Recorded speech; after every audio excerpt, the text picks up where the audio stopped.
Golden State Media Concepts Sci-Fi Podcast. Together we dive into the world of sci-fi and science fiction. From episodes of Star Trek, Star Wars, to The Walking Dead, Resident Evil, all the hot new science fiction movies from the backdoors of Marvel or DC. The Golden State Media Concepts Sci-Fi Podcast. You'll never look at science fiction the same way again.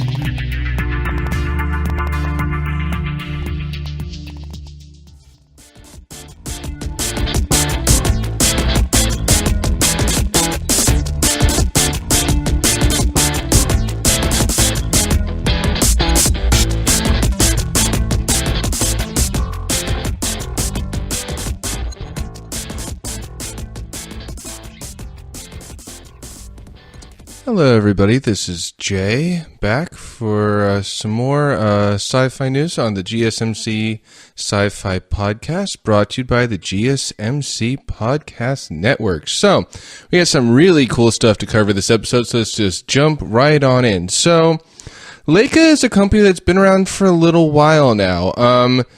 They've only done a number of films, but I have to say every film has kind of been a step up from the previous one. They started off with Coraline, which was definitely, it actually was an adaptation of a story, which I was lucky to read both of said stories, graphic novel and story, and it's different, but they did a good job. After that, they went and did Paranorman, which was pretty good film that, you know, had some very interesting twists and turns along the way.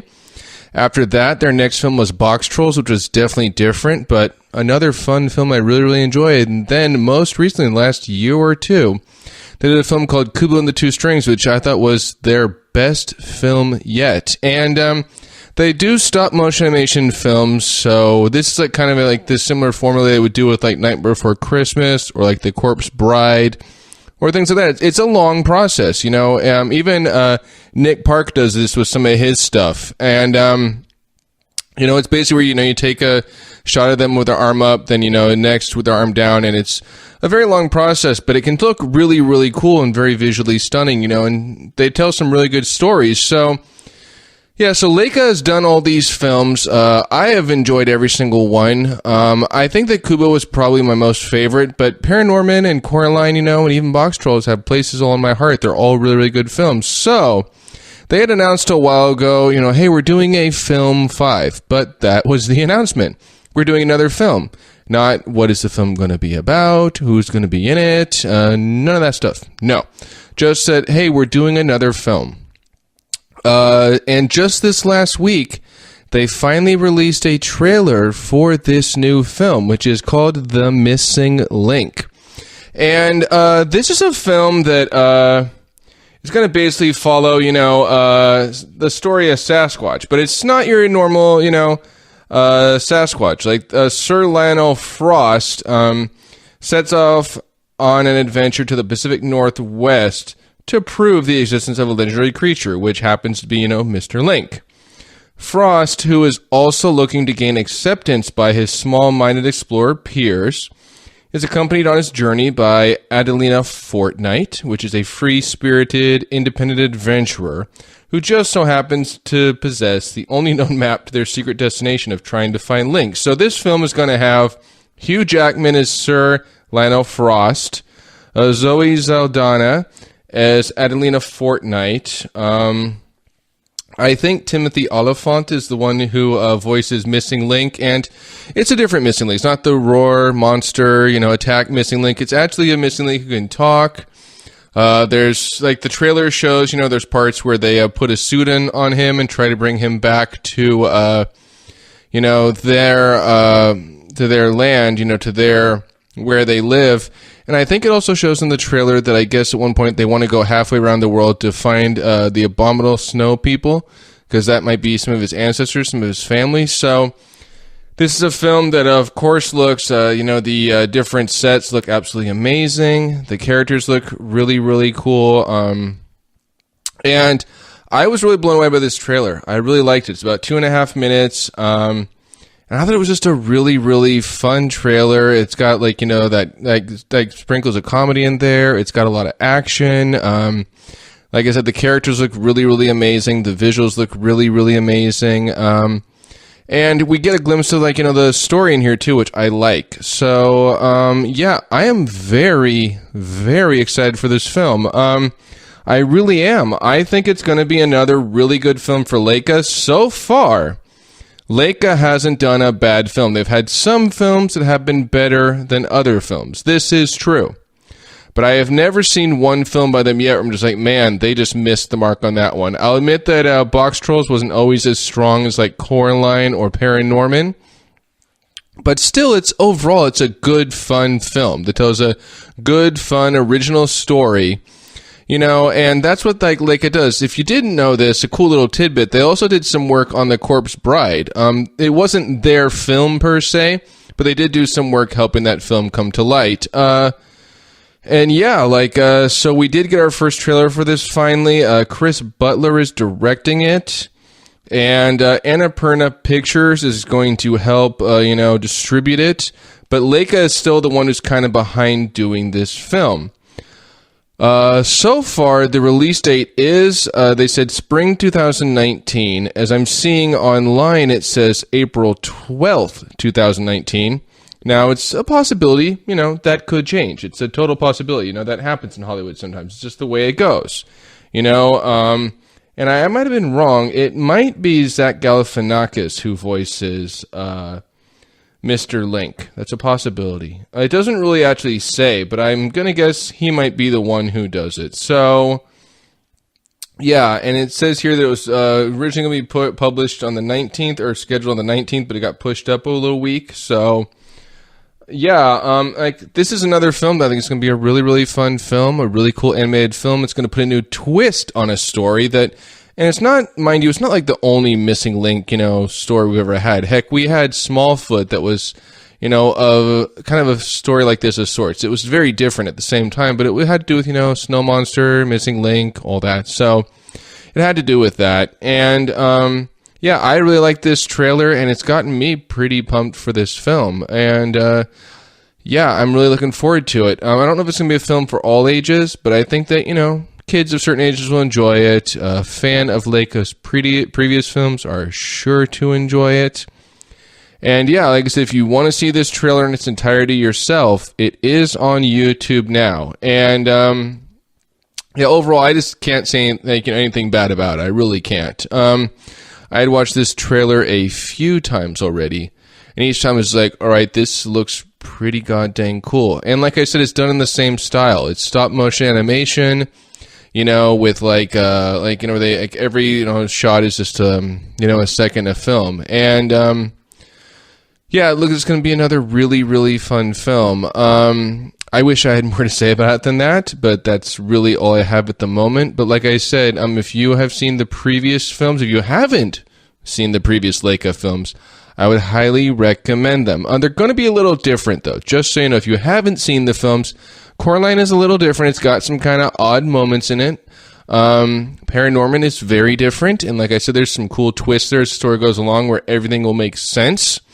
And Box Trolls has some cool little twists and turns going on there. It really does. And Kubo and the Two Strings, I think, is just, there isn't really necessary. Well, there's the similar twists and turns there too. But, yeah, and like I said, if you're a fan of stop motion animation, like if you liked The Nightmare Before Christmas or Frankenweenie that came out a couple of years ago, then you will definitely want to check out this film because it's in the similar style and they're all just really good ones. Even Early Man, if you haven't seen that one, I'd highly recommend that one. Nick Park did that one, but that was another really good stop motion animation film. It had Eddie Redmayne and Tom Hiddleston in it. So, and like I said, these films are getting some pretty good actors, some pretty high quality actors. You know, some even Kubo had Ralph Fiennes in it, which was really kind of cool. So yeah, they're getting some good, you know, casting there. They're like, and Leica, as far as I can see so far, takes their time with these films. They don't rush them, you know, and I like that about them because, as I had said in a previous episode, sometimes if you rush a film, you're not going to get the film that fans want. It's not going to be the kind of product fans want, and it's just going to, overall, it can be pretty disappointing. So, yeah, keep an eye out for this trailer. I'm sure we get closer to it. Future trailers will come out. And if you have not checked out this trailer yet, yeah, check it out on YouTube. It is available now. So we're going to take ourselves a short little break, and we'll be back in a moment with some more sci-fi news.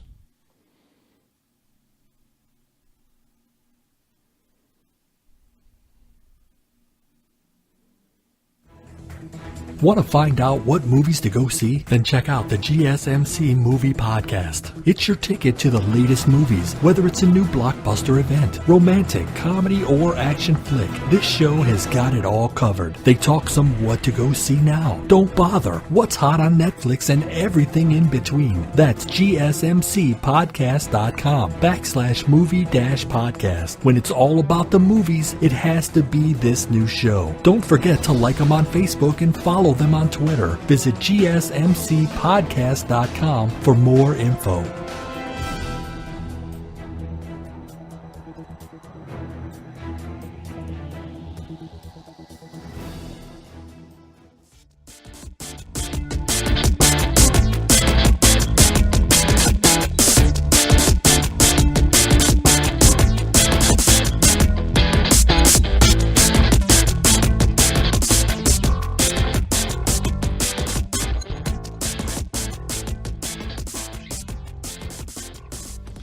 Hey there, everybody. This is Jay back for some more sci-fi news. So, this is something that I actually originally heard about, I want to say like maybe a couple of months ago, before the most recent season of this show aired. And I'm not going to lie, I can't say I've been watching this show since the beginning. I've only watched the last couple of seasons, and that's really only on YouTube, but I am pretty surprised by the show. And that is America's Got Talent. It's a show that, has people from all ages go on there. We have singers, we have dancers, we have comedians, and everything in between and, above that on this show. It's been going on for like 13 seasons now. It's been going pretty strong. And one has to remember there's other ones too, like Britain's Got Talent, a lot of other different talents in lots of other parts of the world. And so it got announced, and we got our first, at least I saw the first teaser on YouTube for the next season of this show called America's Got Talent, The Champions, which it's saying it's going to be a spin-off of the original show.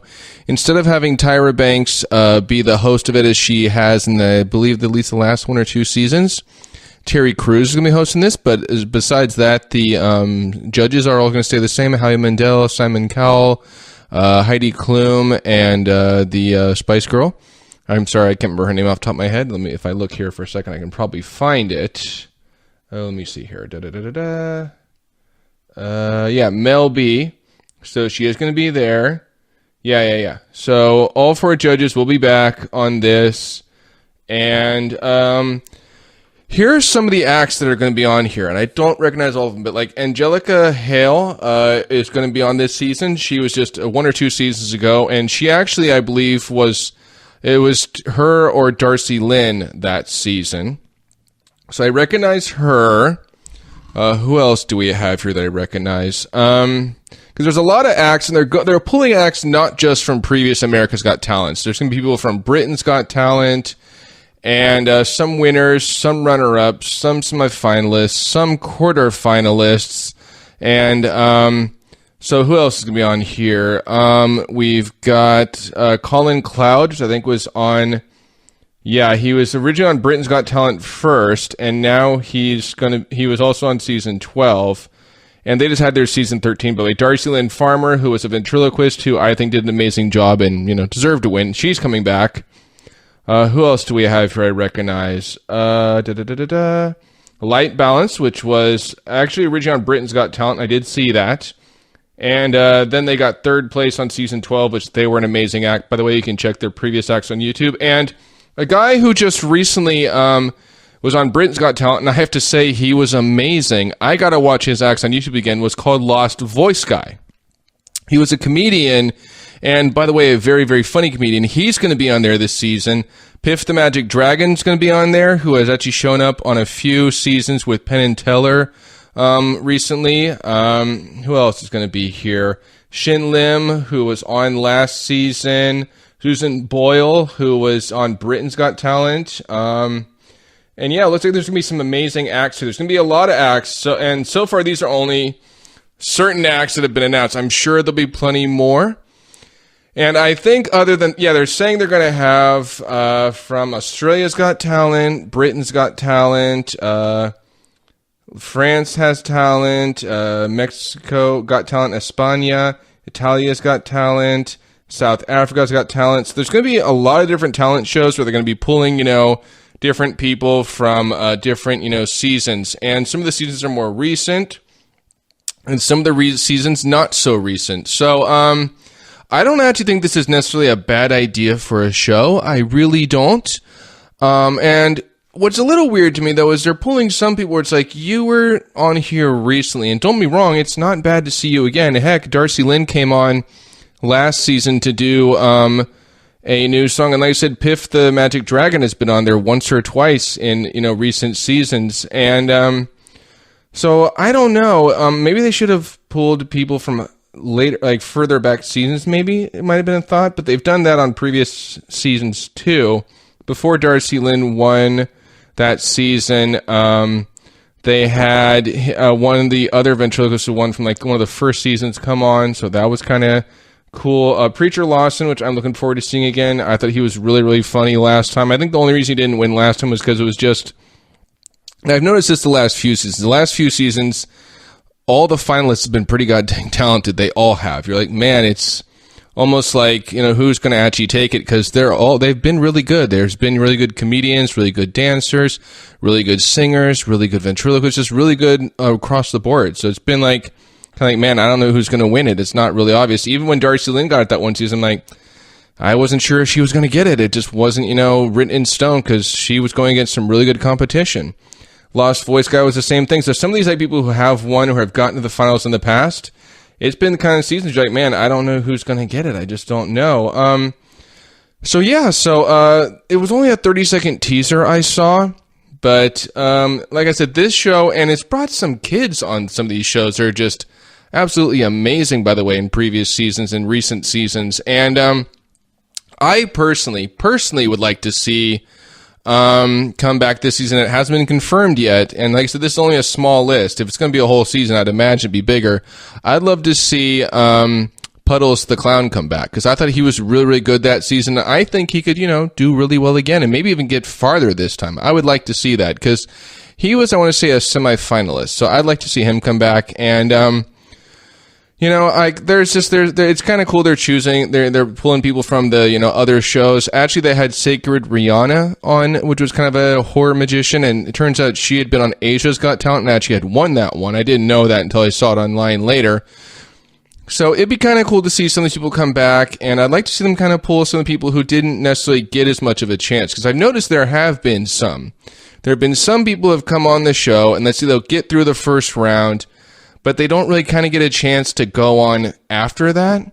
And I would have liked to see some of them get further at that time. So personally, I'd love to see some of those people come back, and you know what? Give them a second chance and see, hey, you know what? Maybe they'll get further this time than they did the last time they were on the show. And like I said, what I'm seeing online so far is just a preliminary list.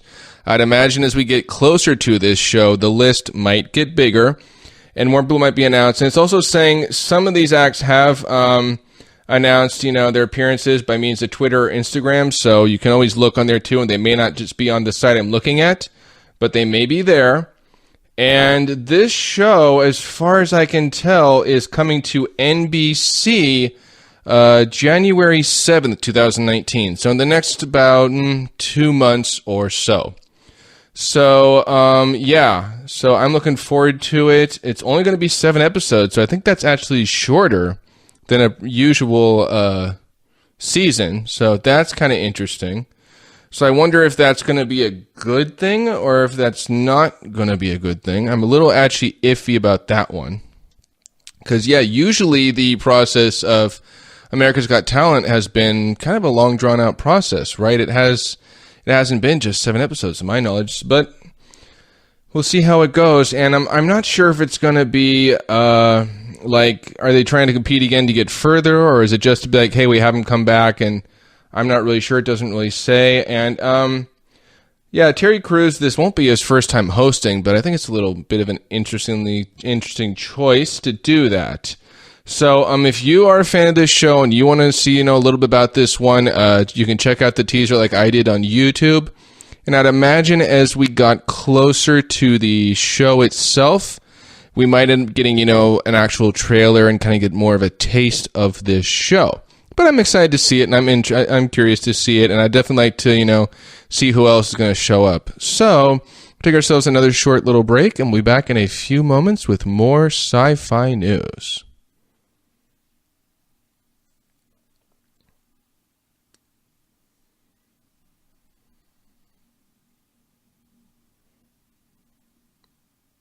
Tired of searching the vast jungle of podcasts? Now listen close and hear this out. There's a podcast network that covers just about everything that you've been searching. Hey! The Golden State Media Concepts Podcast Network is here. Nothing less than a podcast bliss with endless hours of podcast coverage. From news, sports, music, fashion, cooking, entertainment, fantasy, football, and so much more. So stop lurking around and go straight out to the Golden State Media Concepts Podcast Network. Guaranteed to fill that podcast itch. Whatever it may be. Visit us at www.gsmcpodcast.com. Follow us on Facebook and Twitter, and download us on iTunes, SoundCloud, and Google Play.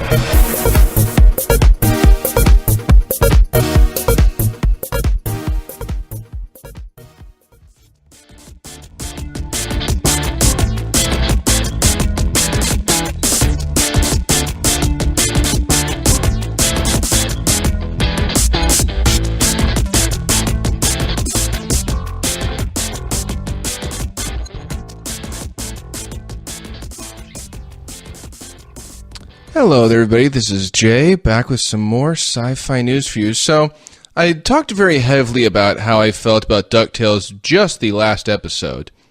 How I felt about having the new show being made, how much I really enjoyed the previous show in the 80s, and how, over time I grew to really be excited for, and over time I've grown to actually really kind of like this show. It's just kind of what's happened. I've been excited for it, and season 1 was really, really amazing. We got to see, we actually got to see that, hey, Huey, Dewey, and Louie's mom, which I think we had never, ever seen in Disney before. I think the only thing we'd ever seen, to my memory, being the Disney fan and somewhat fanatic I am, that in the first cartoon where we met Huey, Dewey, and Louie, where Donald Duck first, kind of took them on, we heard about their mom, we had never seen her mom before. And at the beginning of the first season, we saw that, hey, there's a picture of their mom. I guess she used to adventure a lot with Uncle Donald and Scrooge McDuck. That used to happen. And so all of last season was, one of the big things about it was, we're trying to, find out the mystery of Delilah Duck, I think was her name, which was Huey, Dewey, and Louie's mom. And toward the end of the season, we do get to find out that, she may be lost forever, but there's a really cool cliffhanger at the end where, no, she's not. She is not lost like we thought she was. And, of course, like I said before, toward the end, Lena disappears, and Magica comes back and wreaks all kind of havoc on the city. And this next episode is actually really important to that whole Magica storyline, because what happened was an interesting twist. And I do apologize. I will warn, this is a little bit of a spoiler, so if you haven't seen the last episodes of Season 1, you might want to cover your ears or just kind of skip past this part. So there is going to be some spoilers here. So toward the end of Season 1, because we had found out in the season that, Lena has some kind of connection to Magica, who is just a shadow. Whenever we saw her, it was just kind of a shadow. We didn't actually see Magica herself. But supposedly, Lena was the niece to Magica, and Magica wanted Lena's help to bring her back from, her spirit form to, a physical form. And we found out toward the end that Magica had actually been trapped in Scrooge's number 1 dime. And Lena, helped bring Magica back, and Scrooge was trapped in the dime for a while, and then eventually, Magica was grabbing everybody's, shadows and making them all evil and everything. And we see, actually, at the beginning of this next episode I'm going to talk about, where Glomgold, tries to grab his shadow and he falls into the ocean and just kind of disappears, right? That's kind of what happens. So, okay, Glomgold, we don't know if he's still alive or what's going to happen to him. So, on this next episode, to segue into the episode called The Ballad of Duke Baloney, is Glomgold's been missing for months. A new character comes along to take his company and really take his company a new direction. And we find, and you know what happens is, let me check over here exactly what happens. Is that Louie and Webby, are on the docks one day getting ready to do some fishing. Where really Louie wants to do some goofing off, while Webby wants to try to do some fishing. They bump into somebody who looks just like Glomgold, but he says, "Well, my name is Duke Baloney." So Webby thinks, "Hey, you know what? Looks like he might be someone. Maybe Glomgold's trying to take a new leaf." Turns out Glomgold actually has amnesia and thinks that he's Duke Baloney. And this episode is kind of interesting because we actually get to kind of hear the history of Glomgold, which I don't think we'd ever really heard before. Like in the previous iteration of this series, Glomgold was just Glomgold. He was there. He was, Scrooge's rival, and they were always competing at who was going to be the richest duck in all of Duckburg. That's what was going to happen, but we didn't really know much about Glomgold or his history. And this episode did a very good job of showing, how when Glomgold was a kid, he actually, ran into Scrooge McDuck and was doing shoe shining like Scrooge was when Scrooge was a kid, and how Scrooge got his first dime. And Scrooge was going to give, Glomgold his, a dime. And Glomgold gets all mad and goes, it's $1. What are you trying to do? You're trying to, jip me? And he goes, no, I was trying to teach you a lesson. So we kind of get to see here, where Glomgold's rivalry with Scrooge began when he was just a child. It was how it originally began, how it all started. We get to see, it's a pretty good Louie and Webby-centric episode where, Webby wants to try to help out Duke Baloney, and Duke Baloney is working on, this ship with two other people, just fishing, and seems to really enjoy it. Eventually, though, he kind of starts to get little, issues with McDuck, because McDuck is, has his boat that's doing all this fishing too, and he's getting more fish than they are.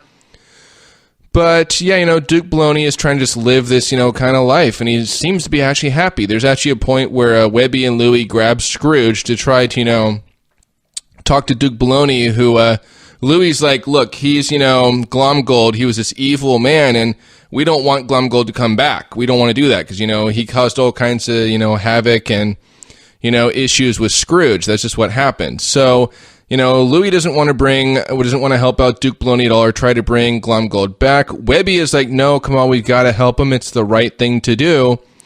And there's a really cool scene with, Duke Baloney and Scrooge, and it's actually kind of a really cool scene. It's interesting because Scrooge is kind of like, you know what? All the years I'd known Glomgold, I'd never seen Glomgold happy. I just hadn't ever seen that. You know what? It looks to me right now like he's actually happy. He's content with the simple life he's living. And he almost feels sorry for him, and he goes, you know what? No, just let him, be the way he is. And, the history of Glomgold was really kind of cool. They did a good job of, doing that and showing it and how he came to be. And, there was actually an interesting mystery here that Webby figured out where Glomgold didn't show up and didn't really have any kind of identity either until, he came to Duckburg. So it's like, well, wait a minute. So Glomgold because they're trying to find, stuff about Duke Baloney, and Duke Baloney didn't really have any kind of, past or records or anything. But Webby finds out, well, neither does Glomgold. She's like, well, wait a minute. So how does that make sense? So what's going on here? So there's that cool little mystery to figure out. And I really enjoyed this episode. It was really cool. There was an interesting little scene where Duke Baloney has some kind of weird dream sequence that kind of starts to jog his memory a bit. And it's not necessarily an episode full of surprises. It's kind of expected as the episode goes along. But it was a good episode. I enjoyed it. I was like, you know what? That was kind of cool. It was fun how they did it. And there was some cool little surprises along the way, And it was one of those things that, they hadn't really done, to my knowledge, in a DuckTales cartoon ever before. So this was another example of this iteration going, hey, you know what? There's bases that haven't been covered in previous DuckTale shows where maybe we should cover it in this one. And one thing I'll say about this show that I do like is, a lot of the cast And a lot of the creators and people who work on this show are fans of the show. You know, they're fans of the previous show. They've watched the previous show. So they do a good job of the show because they want to do the characters and the show and the story and, you know, the basic thing of it justice. So, yeah, so this was a pretty cool episode. I can't say it was an amazing episode per se, but it was cool. It was fun. I enjoyed it. And it was kind of cool, some of the little, you know, twists it took along the way. The ending was kind of actually almost kind of like, oh, well, kind of bummed that happened. I almost kind of wish it hadn't happened. But at the same time, it was like, it kind of makes sense, though. It makes sense kind of to go that way. It's like, well, I kind of wish it hadn't gone that way, but it'd be weird if it didn't go that way. So, you know, so it was a good episode. If you've been watching this season so far, I definitely say check this one out. It's really just one of those episodes where, like, it doesn't necessarily follow, I guess, the main story where this season plans to go yet, which we haven't honestly actually seen too much of yet. But we do get to see that, you know, like, what happened to Glomgold, you know, after the end of season 1 and what's happened to him since and where he is now. So we do get to see that. So it's, you know, kind of answers a few questions some fans may have been having of, well, where's Glomgold? What happened to him? After this episode, those questions will be answered. So, that's all we have for you this episode. I hope you enjoyed it. There was some really cool stuff we talked about here. But don't worry, we'll be back real soon with more sci-fi news.